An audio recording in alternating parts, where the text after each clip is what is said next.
మార్చవలసిందిగా మాజీ మంత్రివర్యులు దేవినేని ఉమామహేశ్వరరావు గారిని మాట్లాడవలసిందిగా కోరుతున్నాం.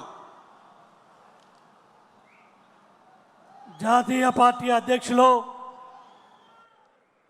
ముఖ్యమంత్రి నారా చంద్రబాబు నాయుడు గారు,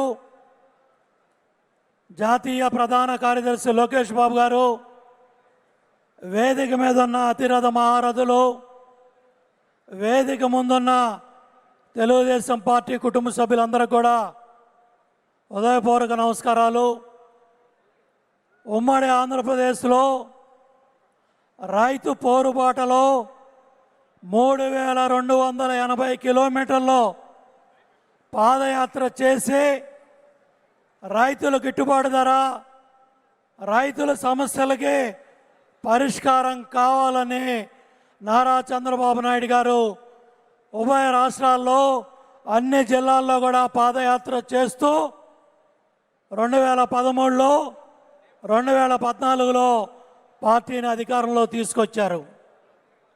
దగ్గర 5 సంవత్సరాలు అగ్రికల్చర్, ఇరిగేషన్ రెండు కళ్ళుగా ఇరిగేషన్ రంగంలో 72,000 కోట్లు ఖర్చు పెట్టి రైతుకి నీళ్ళు ఇవ్వాలి.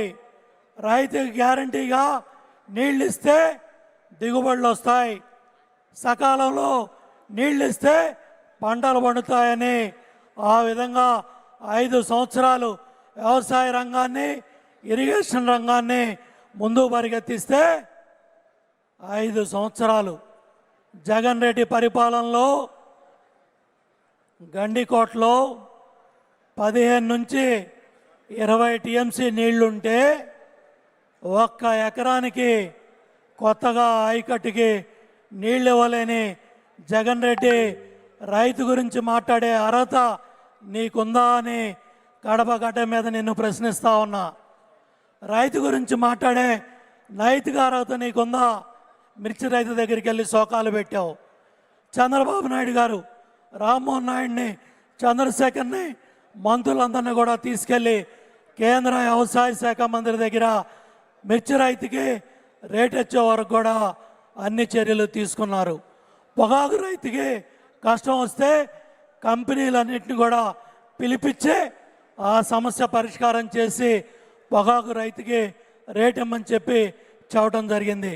దగ్గర రైతు బడ్జెట్ ప్రవేశపెట్టి 48,000 కోట్లు ఖర్చు పెట్టి సాంకేతిక పరిజ్ఞానంతో రైతులకి డ్రోన్ టెక్నాలజీ కావచ్చు, ఆర్టిఫిషియల్ ఇంటెలిజెన్స్ కావచ్చు, నకిలీ విత్తనాలు లేకుండా రైతు ఖర్చు తగ్గించాలి.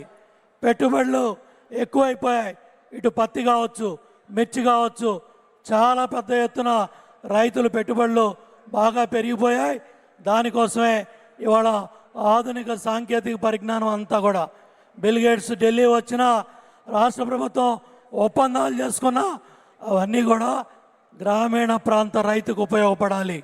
65% ఇవాళ గ్రామాల్లో రైతాంగం వ్యవసాయం మీద ఆధారపడి ఉన్నారు. వ్యవసాయ ఆధారిత పరిశ్రమలు రావాలి.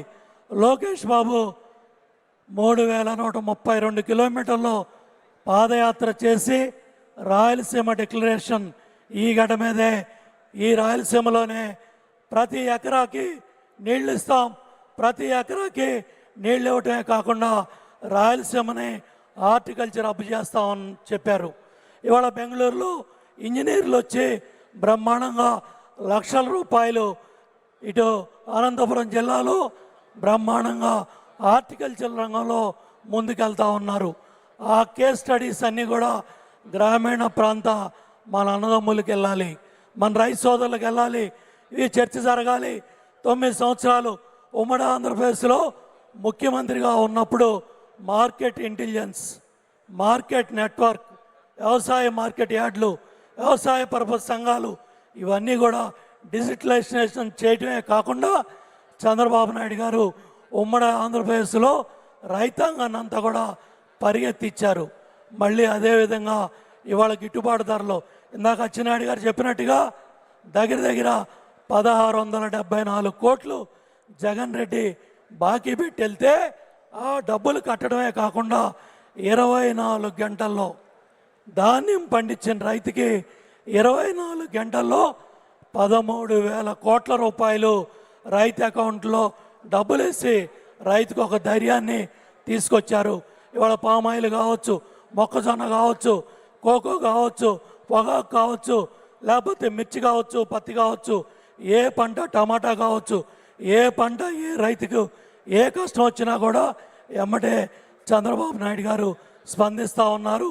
అట్లాగే మొన్న రైతు బజారుకి వెళ్ళి స్వయంగా కూరగాయలు కొని రైతు మార్కెట్ వ్యవస్థ కూడా, రైతు బజార్ వ్యవస్థ కూడా ముందుకెళ్ళాలి. ఇవాళ రైతు బతకాలి, వినియోగదారుడికి తక్కువ రేట్లకు రావాలని చెప్పేసి రైతు బజారు వ్యవస్థ మీద కూడా దృష్టి పెట్టారు.